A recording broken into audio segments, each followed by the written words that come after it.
aqui. Ou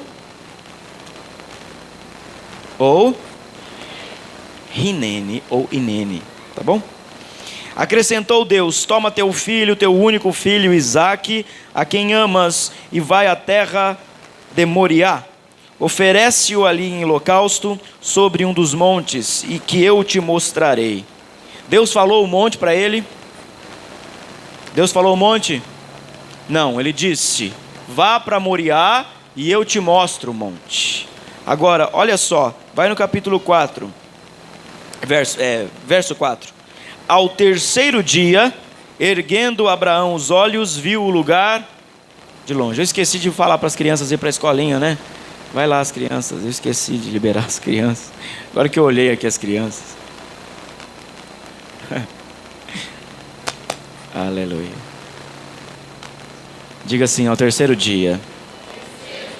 Profetiza, irmão. Ao terceiro dia, eu vou ver o monte.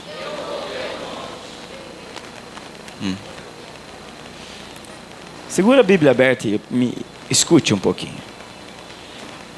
Deus encontra um homem para mudar a história da humanidade. E diz para ele assim: sobre ti há uma promessa de grande frutificação. E esse homem responde sim ou não? Esse homem responde sim. Há uma palavra sobre cada um daqueles que está ligado ao poder e à revelação da graça. Desde que você diga sim, desde que você diga Inene a ele. Olha aí o que ele disse. No capítulo 22:1. E Abraão lhe respondeu: Inene, eis-me aqui.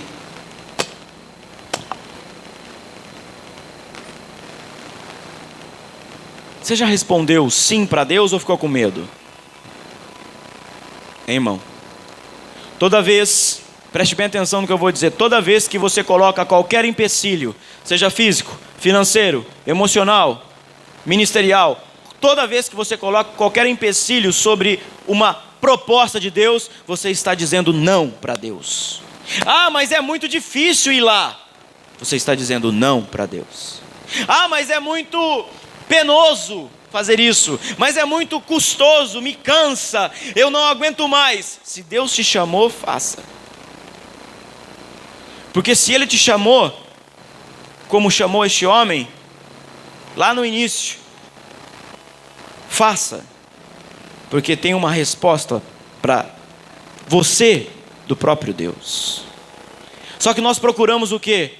As palavras dos homens, nós procuramos as palavras, como eu posso dizer, as boas palavras para que nosso coração seja afagado. O que Deus está pedindo para esse homem? Deus está pedindo para esse homem o seguinte: pega o teu filho, teu único filho. Em algumas traduções, mais para frente você vai ler também, o teu filho amado. Ou o teu único filho. Em algumas traduções está amado, em outras está único. Ou seja, aquilo que você tem de melhor, e coloca na onde eu te mostrar. Primeira coisa, quando Deus te chama, você não consegue ver o monte. Ele só diz para você ir. Não pegou? Quando Deus dá uma palavra para alguém, às vezes a pessoa fala assim: mas eu não enxergo como isso vai dar certo. Claro que não, porque você precisa andar 3 dias para ver o lugar. Só que tem gente que não anda nenhum. Tem gente que não sai nem do lugar. Ao terceiro dia, erguendo Abraão os olhos, aqui tem um segredo. Ao terceiro dia, ele saiu do lugar. 1 dia, 2 dias, 3 dias. E não é fácil caminhar 1 dia na época antiga, não. É debaixo do sol. E aqui ele está o quê? O versículo 3, ele diz: levantou Abraão de madrugada, preparou o jumento, tomou consigo 2 servos, Isaque, rachou lenha e foi para o lugar que Deus havia pedido. Ele não saiu no conforto. Ele saiu o quê? De madrugada. Quem gosta de acordar de madrugada? Ninguém. Eu sou o primeiro que não gosto. Com lenha assim do lado, ó. Eu vou te falar uma coisa. Vamos traduzir. Tem gente que entra um estrepinho no dedo. Ai, pastor, ora, tem um estrepe. Preciso desenhar o que eu estou querendo dizer ou não? Ele amarrou a lenha, talvez no jumento, talvez atrás das costas, ou talvez os servos dele estavam pegando e foi. Olha o detalhe aqui que eu estou fixando nesse versículo 3. Ao terceiro dia, não é 1, 2, nem mais, é terceiro dia, erguendo Abraão os olhos. Olha como que você anda muitas vezes. Mas o apóstolo me deu uma direção, mas eu não estou enxergando nada, é claro?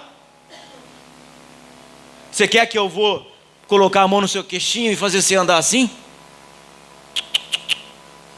Deus disse, sai e vai para a cidade de Moriá. Lá eu vou te mostrar. Você recebe uma palavra de vitória aqui, é para você sair com os olhos abertos lá fora e bem erguidos, para você ver aonde Deus tem a resposta para você. Só que quando você foca a culpa do seu fracasso em alguém, é porque você não olhou para frente para ouvir Deus falar, lá é o lugar onde eu quero que você sacrifica. Continua lendo aí. 4. Então disse aos seus servos, esperai aqui com o jumento, eu e o rapaz iremos até lá, e havendo adorado, voltaremos para junto de vós. 5. Tomou Abraão a lenha do holocausto e a colocou sobre Isaque, seu filho, e ele, porém, levava nas mãos o fogo e o cutelo. Assim caminhavam ambos juntos. Quando Isaque disse a Abraão, meu pai, respondeu Abraão, eis-me aqui, filho. Perguntou Isaque, o fogo está aqui, a lenha, mas aonde está o cordeiro? Você já perguntou isso para Jesus? Senhor, o que é que eu tenho que colocar no altar? Aí Deus olha para você, aí você caça, né? Eu preciso colocar um carro no altar, preciso colocar uma casa no altar, preciso colocar dinheiro no altar. Não. Você.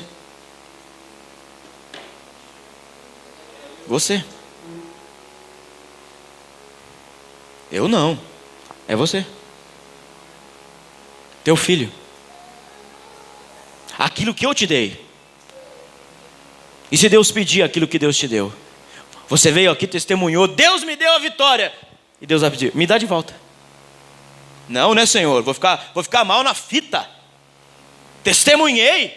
É coisa do capeta. Eu testemunhei, o diabo quer me roubar. Não. Você é o sacrifício. Você é o sacrifício. O fogo tem que queimar aí. Jesus disse, nós somos a luz e sal da... Por que sal da terra? Porque a terra diz da justiça de Deus. E se você é sal da terra, você é a justiça de Deus aonde você andar. Alguém já orou para você e disse, eis que te digo, vaso. Pastor, apóstolo, isso é linguagem pentecostal? Não. A Bíblia chama eu e você de vaso. Mas vaso que precisa ter sal, não açúcar. Porque açúcar todo mundo gosta, sal nem todo mundo gosta. Porque sal mostra a diferença. Açúcar é docinho. Ai que delícia. Tem vaso de açúcar ou de sal aqui dentro? Ixi, eu sou vaso de sal. E você? Por isso que nem todo mundo gosta de mim. Porque às vezes o sal vai revelar aquilo que está podre. Agora açúcar Deus vai te dar vitória, irmão. A vida está uma desgraça. E o vaso de açúcar está lá, derretendo, né? Mas Jesus disse, sal da terra, não açúcar. Luz do mundo para mostrar quem Cristo é. E sal da terra para trazer a justiça do que Ele é. Continua lendo aí, 7. Quando Isaque disse a Abraão, respondeu Abraão, 8. Deus proverá para si, meu filho, o cordeiro para o holocausto. E seguiam juntos. Imagina o desespero daquele menino. Cadê o carneiro? Eu estou achando que é eu que vou entrar naquilo lá. Ele perguntou para o pai, o pai apreensivou, Deus proverá. Chegaram ao lugar que Deus lhe havia designado. Ali edificou Abraão um altar, sobre ele dispôs a lenha. Você tem lenha? Porque altar sem lenha não pega fogo. Lenha é oração, lenha é jejum, lenha é intercessão, lenha é disposição. Já viu gente assim? Ai, ora para mim, eu preciso saber o que Deus quer para mim. Aí, eu já fiz essa pergunta para algumas pessoas: cadê a sua lenha? Que lenha, apóstolo? Falei: ixi, não sabe nada de oração. Vai na macumba, vai na feiticeira que ela revela também. Porque lá não precisa de lenha, aqui precisa de lenha. Amarrou Isaque seu filho e o deitou no altar em cima da lenha. E se Jesus perguntar para você: você é a oferta? Sobe no altar. Que isso? Estou vazando, ó, dando linha na pipa. A primeira oferta que Deus está te pedindo é você. Agora vamos contextualizar isso. Você sabe da história. Está lá no altar a coisa mais importante da vida desse homem. Você sabe da história que Abraão recebeu uma promessa. A promessa era o quê? Te darei um filho e a sua descendência será como as estrelas do céu, a areia do mar. E agora Deus está pedindo? Aquilo que é de mais importante Deus está pedindo para matar? Você sabe também da história que no meio do caminho há uma diferença e uma distância entre você receber uma palavra e o cumprimento da palavra. Abraão recebeu uma palavra de Deus aqui. Oh, lindo, você vem na sexta profética, no domingo apostólico, você recebe uma oração e você recebe uma palavra de Deus. Mas a resposta está lá. Neste caminho, até chegar de fato a realização da promessa, existe uma pessoa chamada Ismael, que não é o filho da promessa, é o filho do seu jeito, é o filho da concubina, é o filho com quem você se deitou. Eu estou falando espiritualmente. É o filho com quem você se deitou no mundo e você arrumou do seu jeito. Ele queria um filho. Deus tinha dado uma promessa e ele disse: ô Senhor, o Senhor não pode fazer, então eu vou dar um jeitinho. Eu vou deitar com a empregada, porque eu vou ajudar o Senhor a cumprir a tua promessa. Se Ele fez a promessa, Ele é fiel e digno para cumprir a promessa, não você. Sabe quando você diz: não, mas eu preciso fazer alguma coisa para ajudar Deus? É a mesma coisa de você dizer para Deus: eu quero ter Ismael. Nesta hora, Deus mandou um raio e impediu ele de coabitar, deitar na cama com a Agar? Não. Ainda foi abençoada da outra lá: deita mesmo, porque não dou filho para você, deita lá. Era prática isso na época. Deita e faz um filho. Tem um detalhe que não fala aqui, você tem que estudar. Qual é esse detalhe? Esse detalhe é: a promessa de Deus foi liberada aqui, a realização de Isaque foi aqui, porém no meio do caminho nasceu Ismael. Olha um detalhe: Ismael nasce. Do tempo que Ismael nasceu como filho da segunda opção, do tempo que Ismael nasceu até o tempo de Isaque nascer, foram 14 anos. 14 anos. 7 anos que Abraão neutralizou a bênção dele, e mais 7 anos que Sara neutralizou a bênção dela. 14 anos. Preste atenção numa coisa. Na cultura judaica há um princípio. Os meninos com 12 e as meninas com 13, eles se tornam os filhos dos mandamentos. O que é isso? Com 12 anos há uma cerimônia religiosa chamada Bar Mitzvah. Você já leu sobre isso? Já ouviu falar sobre isso? Quem nunca ouviu falar sobre isso? Bar Mitzvah. O que é o Bar Mitzvah?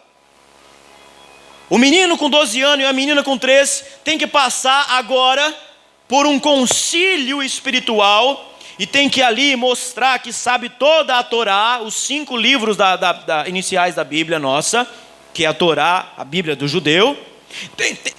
Tem que mostrar que sabe tudo isso, tem que mostrar tudo isso, porque a partir do bar mitzvah, ele é considerado espiritualmente adulto.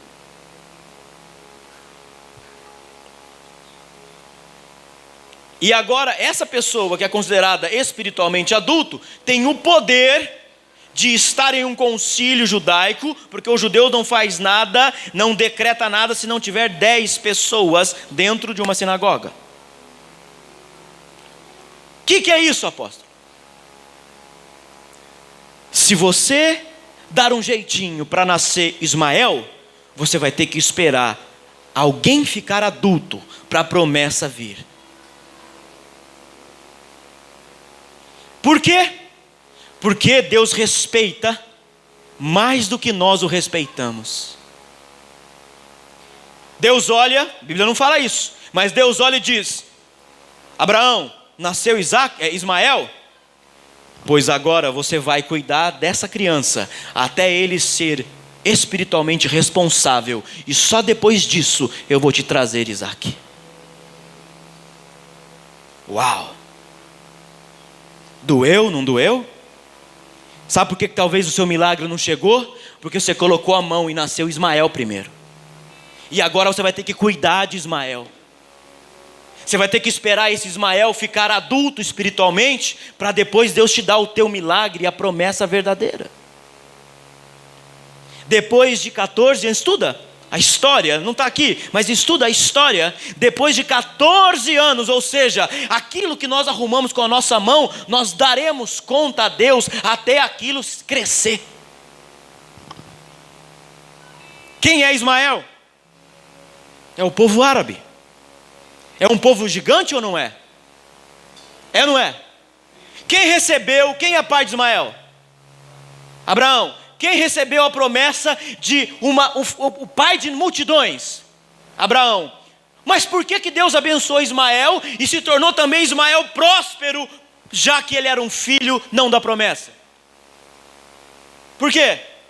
Porque tudo aquilo que Deus firmar com você, na desgraça ou na graça, você terá a responsabilidade do que você gerou.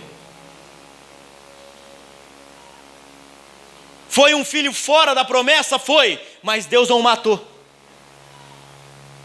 Tanto que é a segunda religião, Ismael, depois nasceu o islamismo. O islamismo veio de Ismael, os árabes. É ou não é grande? Está ou não está avançando no mundo inteiro? Porque ele também está no sêmen de Abraão. Dei um nó na cabeça? Eu quero traduzir o que eu estou dizendo para você. Se você está debaixo de uma bênção de Deus, tudo o que você fizer na graça ou na desgraça vai frutificar da mesma forma. Então, que filho que você quer nascer? Ismael ou Isaac? Só que olha só, já tinha errado, e depois de 14 anos, o homem já velho de guerra, um dia vai lá e deita com a mulher, e aquele dia Deus marcou a promessa. Ó, Sara acorda grávida, depois o menino nasce. E agora o menino já grande, alguns dizem que era adolescente, outros dizem que já era mais adulto, não vamos ater nisso. Aquilo que Deus deu, Deus está pedindo, queima. Queima. Põe no altar e queima. Nessa hora, eu quero fazer uma pergunta para você. Você está, pega o que eu vou dizer, você está olhando a promessa ou quem prometeu? Se você estiver olhando a promessa, você vai morrer com aquilo. Se você estiver olhando quem prometeu, não importa, ele prometeu, ele me pediu, estou de volta. Vou repetir. Você está olhando aquilo que você recebeu ou aquele que deu? Vamos traduzir? Você está olhando o emprego que você acha que você conseguiu na sua forma, ou você está olhando o Deus que deu o teu emprego? Você está olhando o Deus que faz você levantar todo dia de manhã, ou a sua arrogância em achar que você pode alguma coisa? Depende de onde você olha, é o que vai gerar na sua vida, Ismael ou Isaac. E se Deus te pedir tudo agora? E se Deus te pedir tudo agora, o que você faz? Entrega? Ou não? Ah, mas eu não posso. É justamente isso que eu quero dizer para você. Ele não podia. Deus estava tirando Ismael, aliás, Deus estava tirando Isaac do coração do velho. Isaac estava aqui no coração dele. Ele já tinha errado com Ismael, já tinha mandado o menino embora para o deserto com a outra mulher, com a mãe. Agora aquilo que ficou lá, sabe, encrostado no coração dele, ele está pedindo, me dá. Mas o Senhor me deu, eu sei, me dá. Eu te dei, eu posso tirar. É fácil ofertar Ismael, mas Isaac não. Porque Isaac é o filho da promessa. Isaac, todo mundo viu o milagre, olha o milagre. Todo mundo viu que eu fiquei próspero. Como que eu vou entregar Isaac?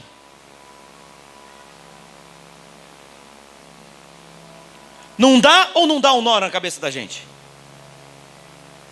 Olha para dentro de você, que tem Isaac aqui? Todo dia eu acordo, Jesus do céu, tem Isaac em mim? Aprenda a viver com tudo e aprenda a viver sem nada. Só que com tudo é fácil viver, sem nada não é fácil viver. Mas é na hora de você não ter nada, é que aparecem os Isaques. Aí você vai falar, mas eu não tenho mais nada. Mas ainda é Isaac. Agora continua lendo. 10. E estendendo a mão, tomou o cutelo, o negócio de matar, para imolar o filho. Mas o anjo bradou do céu, Abraão, Abraão, eis-me aqui, disse ele. Então disse o anjo, não estenda a mão sobre o rapaz e não faça nada, pois agora sei que temes a Deus, porquanto não me negaste o único filho que você tem. Porque ele já não tinha mais Ismael. Toda vez que você coloca uma oferta no altar assim, ai meu Deus, é Ismael. Não, Ismael, que a pessoa está dando, mas não está querendo tirar. Ele entregou o menino. Ele descobriu que Isaac não poderia estar no coração dele acima de Deus. Pega uma coisa aqui para mim, as mães, os pais, seus filhos estão acima de Deus? Se estiverem, vocês precisam entregar no altar. Tua mulher, tua esposa, teu marido está acima de Deus? Se estiver, tu precisa colocar no altar. Por isso que a tua vida não prospera. Teu emprego, teu dinheiro, tua conta bancária, teu sapato, tua calça, tua blusa, se está acima de Deus, você tem que entregar no altar. Dói, não dói? Mas olha aqui, é nessa hora que ele diz, não faça. Eu já tirei ele do coração. Tem Isaques na nossa vida que nunca ficam no altar, volta para você. Vou repetir, tem Isaques que você entrega hoje que nunca fica no altar. Deus só está provando e querendo saber se você tirou do coração. Porque a hora que você coloca no altar, ele diz, pode levar de volta, não faça nada, eu já tirei do teu coração.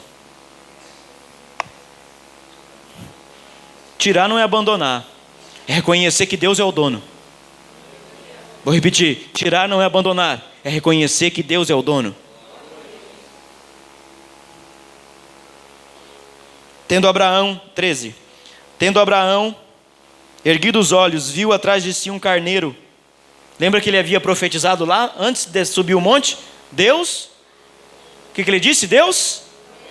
E aí, Deus proverá ou não? Um carneiro preso pelos chifres entre os arbustos, tomou Abraão o carneiro e ofereceu em holocausto em lugar do seu filho. E pôs Abraão o nome daquele lugar, o Senhor proverá. Daí dizer-se até hoje, até o dia de hoje, no monte do Senhor se proverá. Diz 15: então do céu bradou pela segunda vez. Quantas vezes o anjo falou com ele? 2 vezes. Mas ele primeiro precisou ofertar o menino. E disse: jurei por mim mesmo, diz o Senhor, porquanto fizeste isso e não me negaste o teu único filho, que deveras te abençoarei e certamente multiplicarei a tua descendência como as estrelas dos céus e como a areia da praia do mar. A tua descendência possuirá a cidade dos seus inimigos. Nela serão benditas todas as nações da terra, porquanto obedeceste a minha voz. Então voltou Abraão aos seus servos e juntos foram para Berseba, onde fixou residência. Tem um detalhe aqui. Sabe por que você não é estável na vida? Pega isso aqui. Sabe por que você não tem estabilidade? Porque Isaac está no coração ainda.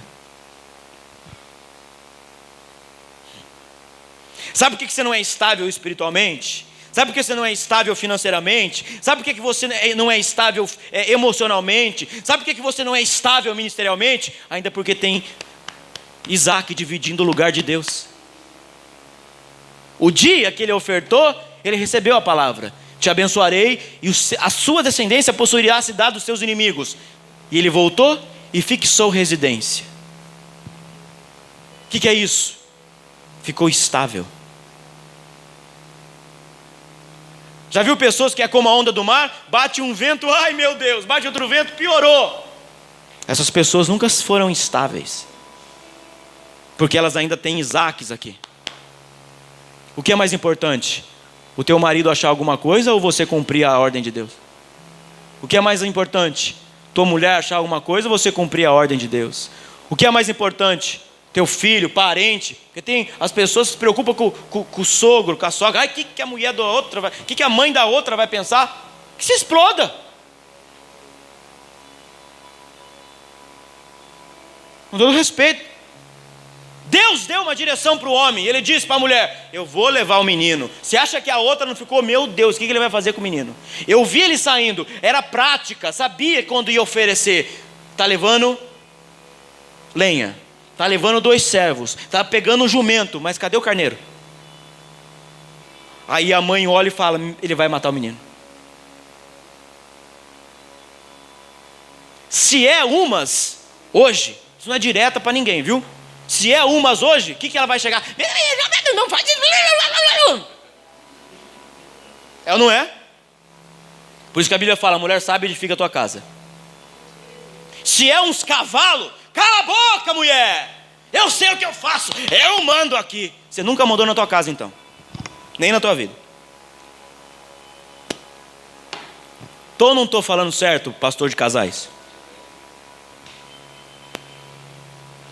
O Senhor proverá. Ele sabia que a ordem era queimar o menino, mas ele olhou para ela, talvez, a Bíblia não diz, mas ele olhou talvez para ela, e talvez ele deu um beijinho nela antes de ir embora, e disse: Sara, o Senhor proverá. Eu quero dizer para você: o Senhor proverá. O Senhor proverá para si o cordeiro. Vamos repetir: o Senhor proverá para si o cordeiro. Você pode dar uma salva de palmas ao Senhor?